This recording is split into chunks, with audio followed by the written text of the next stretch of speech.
উল্লেখযোগ্য কিছু weather system নেই পশ্চিমবঙ্গের জন্য বর্তমানে।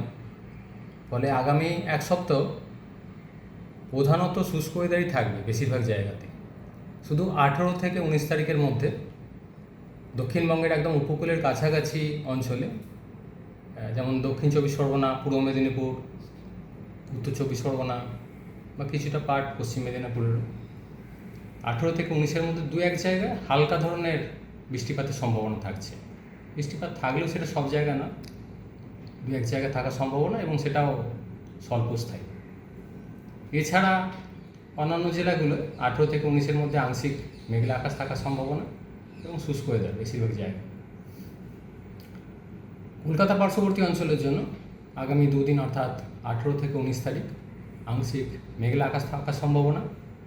দিনের সর্বোচ্চ তাপমাত্রা প্রায় 33 ডিগ্রি কাছাকাছি থাকার সম্ভাবনা আগামী এক সপ্তাহ। সর্বনিম্ন তাপমাত্রা 25 থেকে 26 ডিগ্রি কাছাকাছি থাকার সম্ভাবনা রয়েছে কলকাতা পার্শ্ববর্তী অঞ্চলের জন্য আগামী এক সপ্তাহ।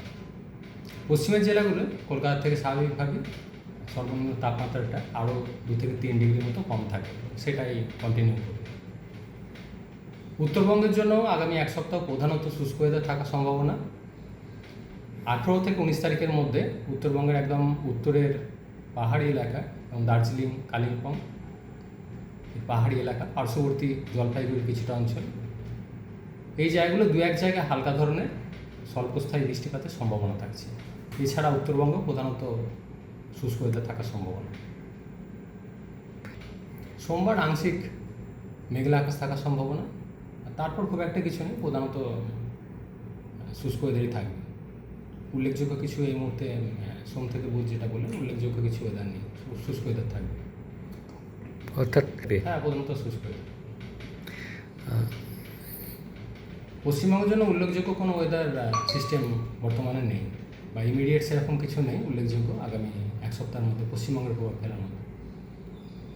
একটা ঘূর্ণাবর্ত রয়েছে দক্ষিণ বঙ্গোপসাগর সংলগ্ন দক্ষিণ পূর্ব বঙ্গোপসাগরের কাছাকাছি, যেটা পরবর্তী সময় 21 তারিখ নাগাদ একটা নিম্নচাপে পরিণত হওয়ার সম্ভাবনা রয়েছে দক্ষিণ পূর্ব বঙ্গোপসাগরের কাছে, এবং ফার্দার পরবর্তী 48 ঘন্টায় অর্থাৎ 21 তারিখের পর আরও দুদিনের মধ্যে সেটা গভীর নিম্নচাপ অর্থাৎ ডিপ্রেশনে পরিণত হওয়ার সম্ভাবনা থাকছে।